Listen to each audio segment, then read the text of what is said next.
د پاکستان د حکومت تازه ادعا په افغان جګړه کې تر اوسه 80,000 پاکستانیان قرباني شوي دي. د پاکستان د ملي امنیت سلاکار ډاکټر معید یوسف له BBC سره په تازه مرکه کې ادعا کړې چې هیواد یې د افغانستان د جګړې قرباني دی او د دې جګړې له کبله یې درانه ځاني او مالي تاوانونه لیدلي دي.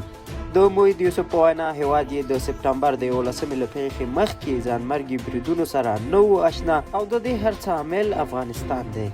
په یاده تازه مرکه کې د پاکستان د ملي امنیت سلاکار څو ځله ادعا وکړه چې پاکستان د افغانستان د جګړې او بربادۍ عامل نه دی بلکې افغانستان په پاکستان کې د ناامنۍ اصلي لامل دی. د دې ترڅنګ نوموړي ادعا وکړه چې په افغان جګړه کې تر اوسه 80,000 پاکستانیان قرباني شوي دي. همداراز پاکستان له افغان جګړې څخه 1.5 میلیارډ ډالر تاوان لیدلی. هغه یو ځل بیا تور لګولی چې د پاکستان د تحریک طالبانو مشر په افغانستان کې دی.